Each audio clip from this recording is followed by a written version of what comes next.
A week into the current Israel-Hamas war, as Israel was starting to respond to Hamas's October 7th terror attacks, someone replied to one of my Instagram posts about Hamas killing and kidnapping dozens of Israeli children. "I mean, no one wants dead Palestinian children either," he said. At first I didn't know how to reply. How does one morally defend the killing of children of any nationality? But then I realized that there was something much deeper here. Something bizarrely deceptive. It wasn't just a conversation about innocent children to whomever they were born and wherever they may be living. It was an attempt at psychological manipulation, whereby a perpetrator commits atrocities and then uses the victim's response to distort or reimagine the perpetrator's actions. In other words, gaslighting. Or, as we've been facetiously saying since the start of this war, gazalighting.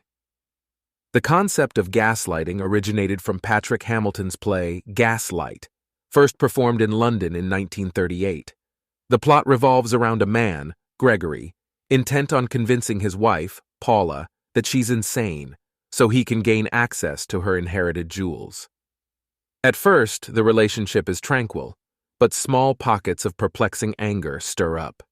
Gregory intentionally hides a brooch and blames his wife for losing it. He places his own watch in her purse when she's not looking, blames her for stealing it, and then later discovers the watch in her purse while she is in the company of several friends, to whom Gregory had warned earlier about Paula's unstable condition. These incidents not only confuse and upset Paula, but contribute to her sense of isolation and conviction that she is indeed becoming mentally ill. Gaslighting became a concept within psychoanalytic literature, where it is depicted as a transfer of psychic conflicts from the perpetrator to the victim. Those who gaslight don't always have a clear destination or end goal. Instead, their target is conscious manipulation fostered by repetitive performative acts, which guarantee that the reality of their targets is altered or continuously up for debate, which ends up in a conflict of emotions versus facts. Similarly, the idea of post-truth, Oxford Dictionary's Word of the Year in 2016, symbolizes a 21st century theatrical performance anchored in the art of scheming, denoting circumstances in which objective facts are less influential in shaping public opinion than appeals to intense emotion and paranormal belief. In politics, gaslighting goes beyond a strategy of winning over voters, building a support base, or dealing with competition. Rather, political gaslighting is a favored tactic deployed by narcissistic and aggressive personalities focused on doing whatever it takes to acquire and maintain an expanding position of advantage over others. It is why, for example, both Hamas and the Houthis started out as social religious movements, only to become robust terror organizations. During the Second Intifada, the Palestinian Authority incorporated Islam into its political rhetoric and added jihad to its agenda. In other words, the authority made a killing out of convincing Palestinians to murder themselves and as many Jews as possible in the name of resistance and liberation. Why? Because the authority knew that it would gain even more support financially and politically within the Arab and Muslim worlds, much like Al-Qaeda did later. According to a report from 2001, during the Second Intifada's initial year, the amount of money officially donated to the Palestinian Authority jumped 80%, from $555 million to more than $1 billion. One graphic being circulated on Twitter superbly describes this twisted reality. Certainly, Islamic Jihad uses mosques for military purposes. It is a holy war. But the best part is when Israel attacks them.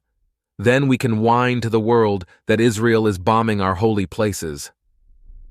The essence of political gaslighting is, therefore, a case of disorientating and destabilizing people, the media, and other institutions. Gaslighters create and harness people's self-doubt, deflect blame onto others or their opponents, ruin others' accepted realities, and consolidate their altered reality based on emotions and sheer partisan loyalty. This is one of the reasons that Palestinian leaders are not worried about, and therefore do little about, what the rest of the world is so concerned with: destruction and death in Gaza and the West Bank.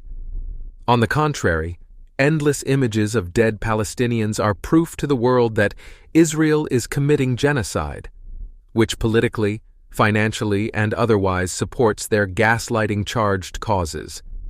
Furthermore, gaslighting is a strategy that attracts wholly partisan followers and thrives in the era of identity politics.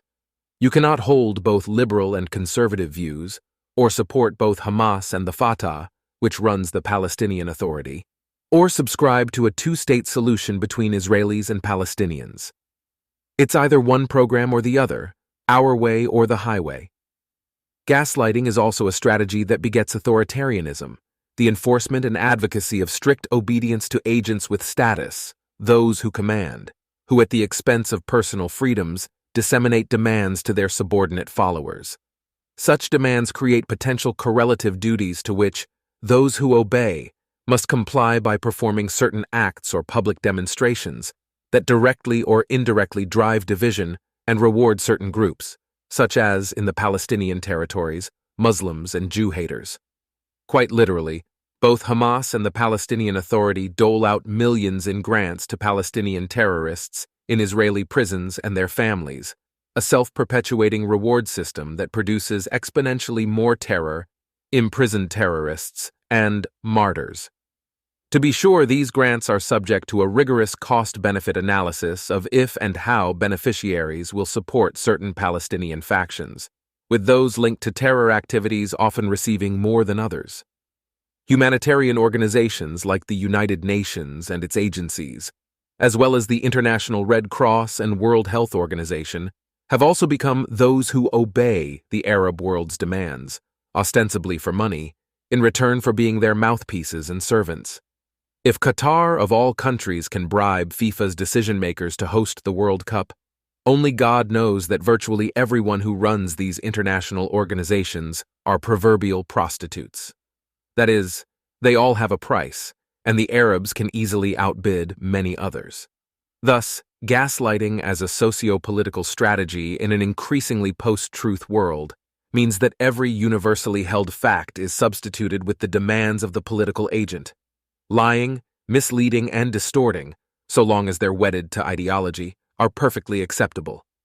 Hence why, for instance, thousands of Palestinians and their supporters just tried to convince us in time for Christmas that Jesus Christ was a Palestinian prophet, and being Christian is to stand with the oppressed in Palestine, because acknowledging that Jesus was a Jew means acknowledging Jews lived in Judea thousands of years ago, which means acknowledging Jewish indigenousness way before Arabs from Arabia migrated to and Arabicized the Levant, which means acknowledging Jewish rights in this land. A big turnoff for Jew haters, anti-Zionists, and terrorist sympathizers. Ironically, the Arabic word for Jew is Yahud, because Jews are the people of Yahuda, Judea, presently called Israel. But as one reader commented to me, unfortunately, in this anti-Semitic world, the truth does not set you free. Instead, factual truths are overshadowed with social facts, a term coined by sociologist Emil Durkheim to illustrate category of facts with very distinctive characteristics. It consists of ways of acting, thinking, and feeling, external to the individual, and endowed with a power of coercion, by reason of which they control him. This, at least, can help us understand the seemingly nonsensical, contradictory, and unsupported assertions that underlie Palestinian arguments, ranging from their indigenousness to the Levant, to describing Gaza as an open-air prison with the highest population density on Earth. It's actually Manila in the Philippines, in case you were wondering. Consequently, post-truth politics and political communications subdue or even outlaw free speech altogether. Even in liberal democracies like the United States, free speech is not what it used to be.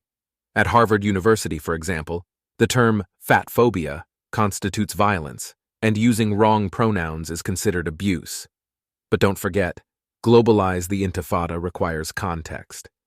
People defending the virtue of free speech are doing so because they want to normalize hate speech or shut down legitimate responses to it. And the very same people voice their nominal support for free speech at all costs in one breath, and then call for the censorship of views they despise in another. Across the Arab world, free speech is virtually non-existent. Both Hamas and Fatah, for example, regularly censor dissidents and peace activists. One Palestinian entrepreneur was arrested by the Palestinian Authority, run by Fatah, just because he advocated for more business-friendly conditions. And Hamas has used an outpatient clinic at Al-Shifa Hospital, the largest hospital and military complex in Gaza, to interrogate, torture, and kill dissidents in an operation known as strangling necks. But mainstream Palestinian education, media, and politics have composed a popular narrative that brainwashes Palestinians into thinking, no matter how absurdly corrupt their leaders are, and no matter how much their leaders don't care about their basic well-being, Israel is entirely to blame for their suffering, troubles, and misery. Economic and political development in the Palestinian territories, it is claimed, can only move forward if Israel withdraws from the West Bank and voids its security requirements for border movement, the same border movement that led to many of the 1,000 Israeli deaths during the Second Intifada. Thus, gaslighting is the deciding currency of who gets to say what, when, and in what manner, acceptable or unacceptable contingent facts or pure buffoonery. This is why, in a nutshell, socio-political gaslighting has the potential to debilitate democratic institutions, endanger Israel's existence, give rise to Islamic hegemony across Europe and Asia, and a host of other dire developments. So the next time that someone brings up Palestinian children, or the like, kindly remind them that it's the Palestinians' responsibility to take care of their own children. Ask them, don't you find it weird how many adults around the world seem to care more about Palestinian children than Palestinian adults seem to care about their own? Tell them that Hamas employs Palestinian children to build its tunnels, teaches them at summer camps how to shoot rifles and kidnap Israelis, uses them as human shields, and surrounds its leaders with children at public gatherings so it's harder to assassinate them. During this war, Hamas has even coaxed young children into deceiving IDF soldiers and thus revealing their positions so terrorists can attack them. But most of all, make sure they know that gaslighting is not going to solve the Israeli-Palestinian conflict.